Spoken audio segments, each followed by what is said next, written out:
Is Chanel Dupree with Foster Care and Fashion. We are changing the scene up a little bit. We are actually here at the Entourage Institute of Beauty with the Director of Aesthetics, Evelyn Foster. So you may know Evelyn Foster as Faces by Eve. We've done a couple of tutorials together, and if you remember her story, she is a former foster child.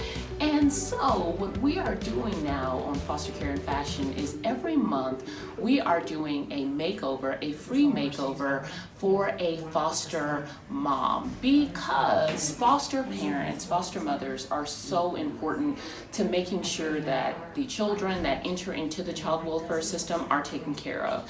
And oftentimes when you are doing a work, it feels tireless. You can feel like no one sees you, like you're not appreciated. And so we want to make sure that our foster moms in our community know and understand that they are appreciated, that they are valued, and that they are doing good. So look, they need to look good, all right? So we are doing this on today. And our first makeup tutorial is going to be featuring none other than Karema Lester. I thought that she was an excellent recipient, and you can actually pan over to her right now.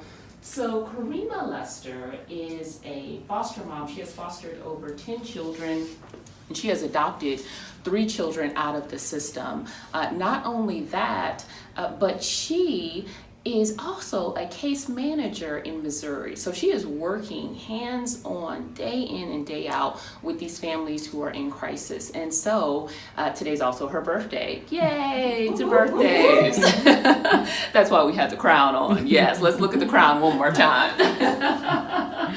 So we are excited about this on today. We have a few protege students that are going to be, looking at this makeup tutorial, because you can turn anything into a teaching moment. Yes. So definitely stay tuned. Hi, everybody. Hi, Evelyn. I'm so glad to have you guys in here with me. This is what you will find me doing on the weekends most of the time. I'm off doing someone's makeup. So when I'm not here on Saturdays, I'm here Monday through Friday, you guys. These are for my students. And while I'm here, of course, I'm teaching and watching over the aesthetics department and making sure it's taken care of very well. But on the weekends, I have my own spa and business called Faces by Eve. And you'll find me traveling. I travel 4-state region for competition makeup. Or I'm doing someone's wedding, bat mitzvahs, so forth and so on. I'm a little bit of everywhere. Rocking some makeup or doing a portable facial, because I will take my table and pick it up and travel. So that's what I'm doing on the weekends, but this has appealed to me so very much so because Miss Chanel, over there, Miss Chanel Dupree, has been given a really awesome organization that she has started about foster care and fashion, and it is near and dear to my heart because I am a foster child. So this does give us an opportunity to do some giving back. So it is my honor to go ahead and give a quick birthday makeover to this lovely lady here, Miss Karema. And so all I'm doing here is just taking my wonderful Anastasia pomade, which I absolutely adore, and going ahead and just kind of outlining her brows and filling them in just a little bit, just giving them some definition and some shade.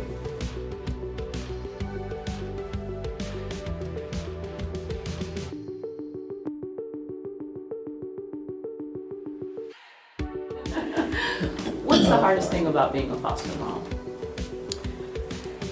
The hardest thing, I actually think I had, I think everybody's different, but the hardest thing for me is treating kids like foster kids. When the kids are trying to be comfortable and make the home their home, because that's where they are right now, making exceptions and trying to, let them still feel it like home and like you're their mom and what have you, and give them that love still, but be cautious and respectful of the rules and guidelines that you have to follow. So it's having certain boundaries. Correct. But yet still making sure that the kid gets everything they're needing in that love and affection area also. Okay. And if you had advice for someone who was looking to begin fostering, what would it be? Just knowing and understanding that you're not there to save a kid. That's not exactly what they're wanting. You're there to be a parent, like you would be to your own child, and treat them as such. Don't treat foster kids as foster kids. That is my number one thing, is they're your kids, and that's the way you treat them. Even if they do belong to somebody else, at that moment, at that time, you are there to be their parent, and that's what you should treat them as. So what is your philosophy on supporting the birth parent?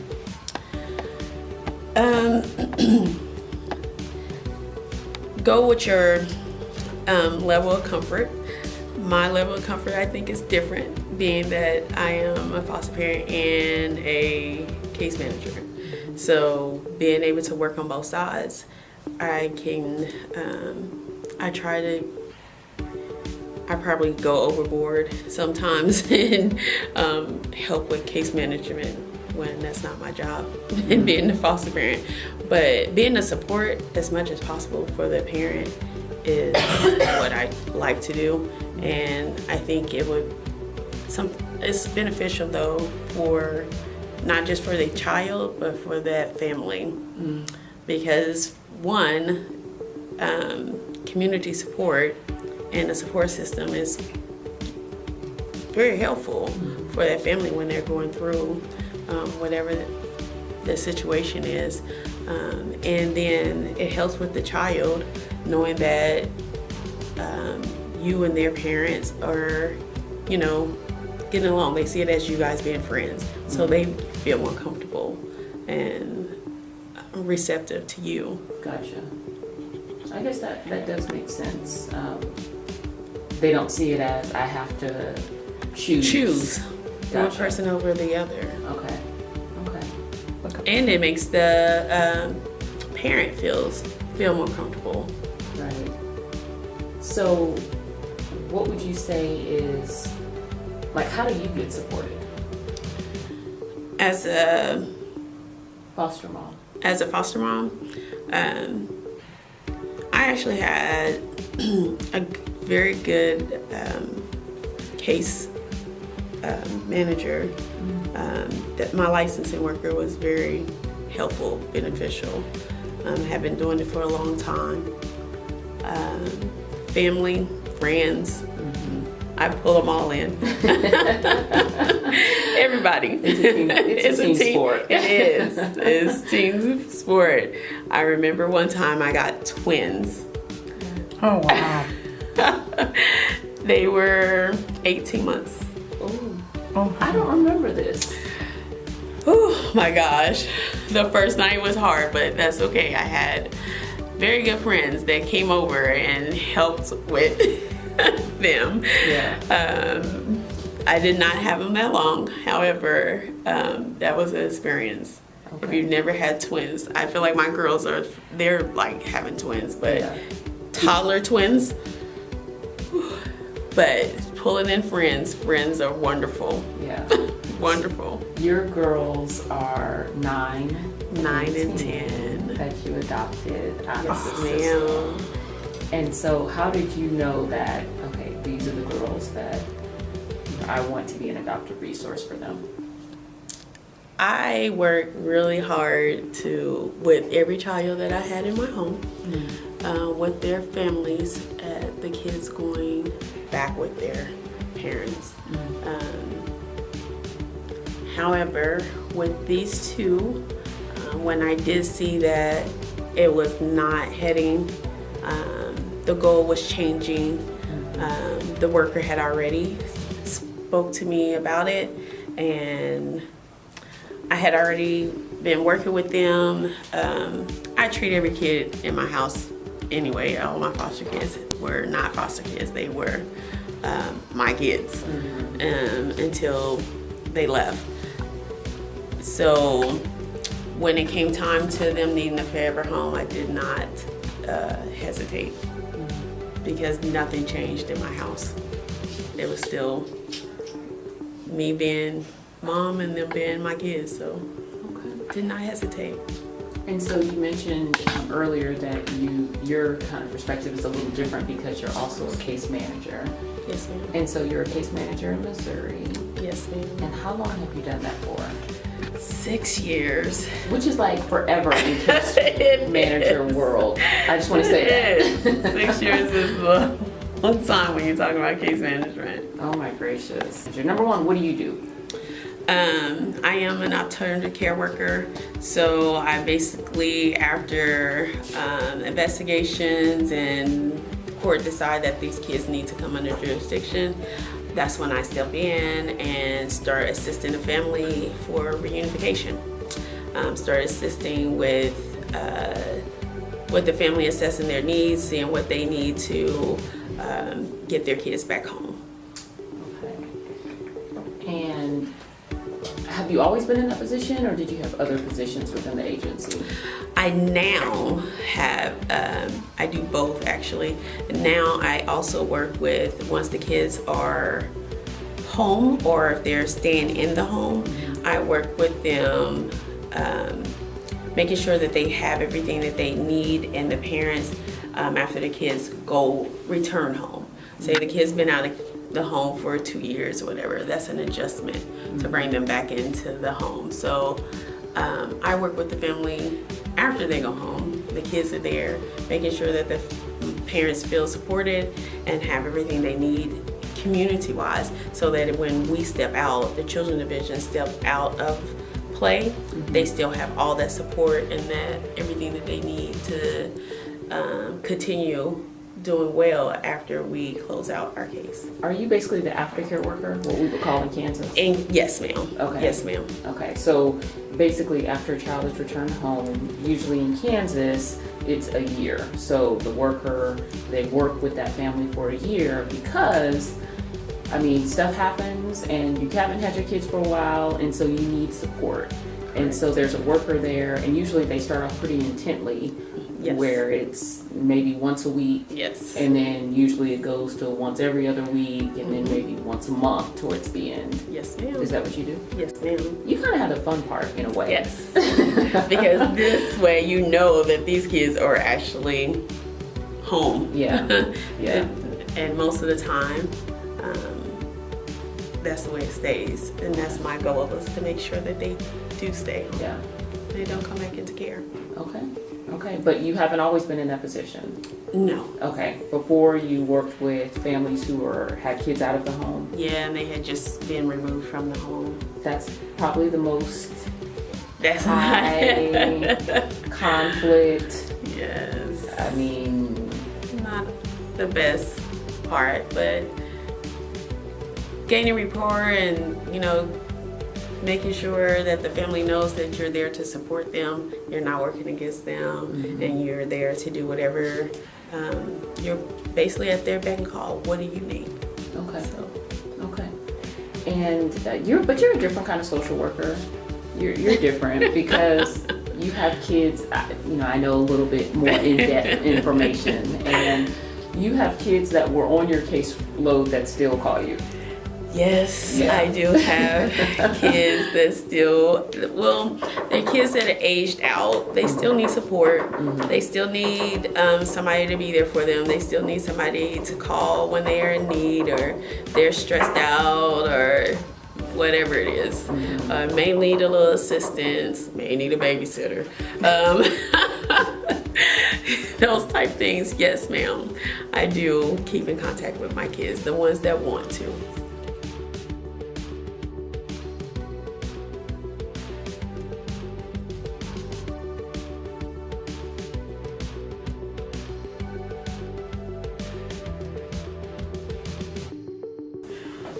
You look beautiful. What do you think? It's beautiful, I like it. Okay, so that's color. Now, is there anything you want me to change? Because I know you. No, it's actually, you did really good at keeping that. I was a little concerned about how much red was going to be up there. Absolutely. So I am grateful, Okay. very much so. Absolutely. So yeah. Just enough for a little line. No, Yeah. I wasn't gonna cover you all red. No. We wouldn't do that to you. Are you okay I with think it that? goes really good with the crown though. Yes, it does. Absolutely. Well, you're a queen for the day. Yes. It's your For the birthday. day. Oh, I apologize. I'm sorry, Your Majesty. For the weekend. For the weekend, ladies. Your Majesty. Thank you. I apologize. Do not put me in a stockade. I'm so sorry. Yes, But ma'am. are you okay with that? Yes, ma'am. Because I make sure if they're clients, and if they're not, then I go back, okay, what do you want to change? And that's easy. It's easy to change. No, it's totally fine. Okay, very good. Thank you. You're beautiful. I'm gonna freeze your face. Please. Hard Candy has the best matte little spray for setting that you ever want to find. It is stupid good. And it's Hard Candy. It's cheap. And we're spending big money for stuff, so I always prime it, so I won't drip a whole lot on them. So you got, I mean, okay, close. Now, you should hold. And you are done. I need that Thank last you. spray. I don't got any last spray. Before you get up, so today's your birthday. You are the first recipient of the Foster Care Fashion Foster Mom Makeover, free makeover. Yes, thank you. Yes, and you are that because you are amazing, and I want to make sure that you understand that you have fostered for years, and then you've adopted 3 children out of the foster care system, that your work is important and what you do is important, and at times I know that it can feel very draining because parenting is hard, but parenting children who come to you with issues is even harder, and you chose to do that. And so I'm telling you that, you know, I love you because I know you. And we want to always make sure that we're a support to you because you need support just like everyone else. And sometimes when you're the person who is always supporting, sometimes you feel like you're not supported, but you are. And you are supported and you are loved. And this is for you. So yay, happy birthday. And I have a free bunt cake for you. Yes. Thank you.